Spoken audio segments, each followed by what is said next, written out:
இடைத்தேர்தல் தொடர்பாக தற்பொழுது திமுக தலைவர் மு.க.ஸ்டாலின் முக்கிய ஆலோசனையில் ஈடுபட உள்ளார். மதுராந்தகம் சட்டமன்ற தொகுதி காலியானதாக அறிவிக்கப்பட்ட நிலையில் இந்த ஆலோசனைக் கூட்டமானது ஏற்பாடு செய்யப்பட்டுள்ளது. இந்த ஆலோசனைக் கூட்டத்தில் இடைத்தேர்தல் தொடர்பாக முக்கிய முடிவுகள் எடுக்கப்பட வாய்ப்புகள் இருப்பதாகவும் தெரிவிக்கப்பட்டுள்ளதை அண்மை செய்தியாக பார்த்து வருகிறோம். இடைத்தேர்தலை எதிர்கொள்வது குறித்து நிர்வாகிகளுடன் திமுக தலைவர் மு.க.ஸ்டாலின் தற்பொழுது முக்கிய ஆலோசனையில் ஈடுபட்டுள்ளார். இதுகுறித்த கூடுதல் விவரங்களுடன் செய்தியாளர் செலினா இணைப்பில் உள்ளார். செலினா, வணக்கம். தற்பொழுது இடைத்தேர்தல் குறித்த முக்கிய ஆலோசனைக் கூட்டமானது அண்ணா அறிவாலயத்தில் நடைபெற்று வருவதாக தகவல் கிடைத்துள்ளது. இந்த ஆலோசனைக் கூட்டம் குறித்த கூடுதல் விவரங்களை வழங்கலாம்.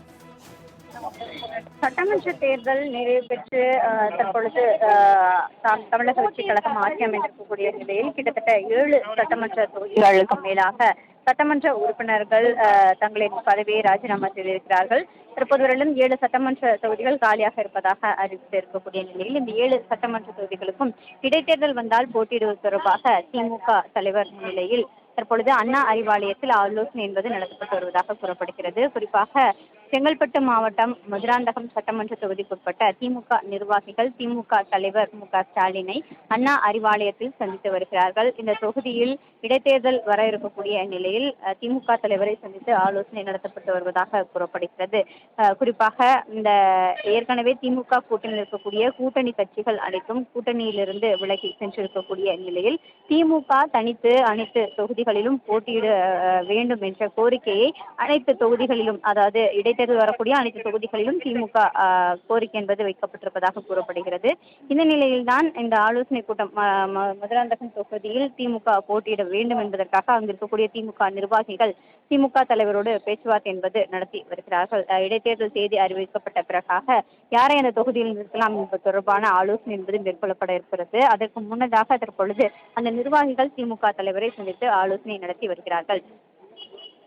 இந்த ஆலோசனை கூட்டத்திற்கு பிறகு வேட்பாளர் குறித்த அறிவிப்புகள் ஏதேனும் வெளியாக வாய்ப்புகள் இருக்கிறதா? வேட்பாளர்களை பொறுத்தவரையிலும் தற்போது அறிவிப்பதற்கான வாய்ப்புகள் எதுவும் இல்லை. குறிப்பாக தேர்தல் தேதியை இன்னும் அறிவிக்கப்படவில்லை. தற்போதுதான் சட்டமன்ற தேர்தல் நிறைவு பெற்றிருக்கிறது.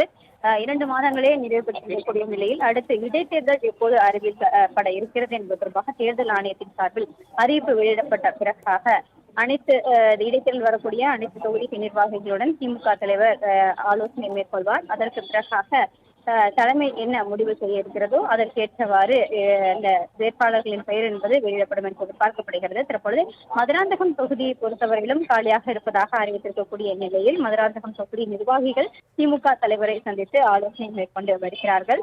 அதன் தொடர்ச்சியாக அனைத்து தொகுதிகளில் இருக்கக்கூடிய, அதாவது கிட்டத்தட்ட 7 தொகுதிகளில் காலியாக இருப்பதாக இருக்கக்கூடிய நிலையில் அந்த 7 தொகுதிகளை சார்ந்த நிர்வாகிகளும் திமுக தலைவரை சந்தித்து தங்களின் ஆதரவு எந்த வேட்பாளர்களுக்கு வழங்க இருக்கிறார்கள் என்பது தொடர்பான ஆலோசனை என்பது வழங்கப்படும். அதற்கு பிறகாக கட்சி தலைமை என்ன முடிவு செய்ய இருக்கிறதோ அதன் தொடர்ச்சியாக வேட்பாளர் பட்டியல் என்பது வெளியாகும் என்று எதிர்பார்க்கப்படுகிறது. இடைத்தேர்தல் தேதியை இன்னும் அறிவிக்கப்படாத நிலையில் இன்று குறிப்பாக இந்த இடைத்தேர்தல் தொடர்பான வேட்பாளர்கள் பட்டியல் தொடர்பாகவும் இப்போது அறிவிப்பு என்பது எதுவும் வராது என்று எதிர்பார்க்கப்படுகிறது.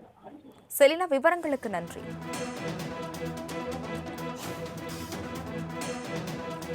இடைத்தேர்தல் குறித்த முக்கிய ஆலோசனை மேற்கொள்வதற்காக அண்ணா அறிவாலயத்தில் திமுக தலைவர் மு.க.ஸ்டாலின் தலைமையில் ஆலோசனை கூட்டமானது தற்போது நடைபெற்று வருகிறது.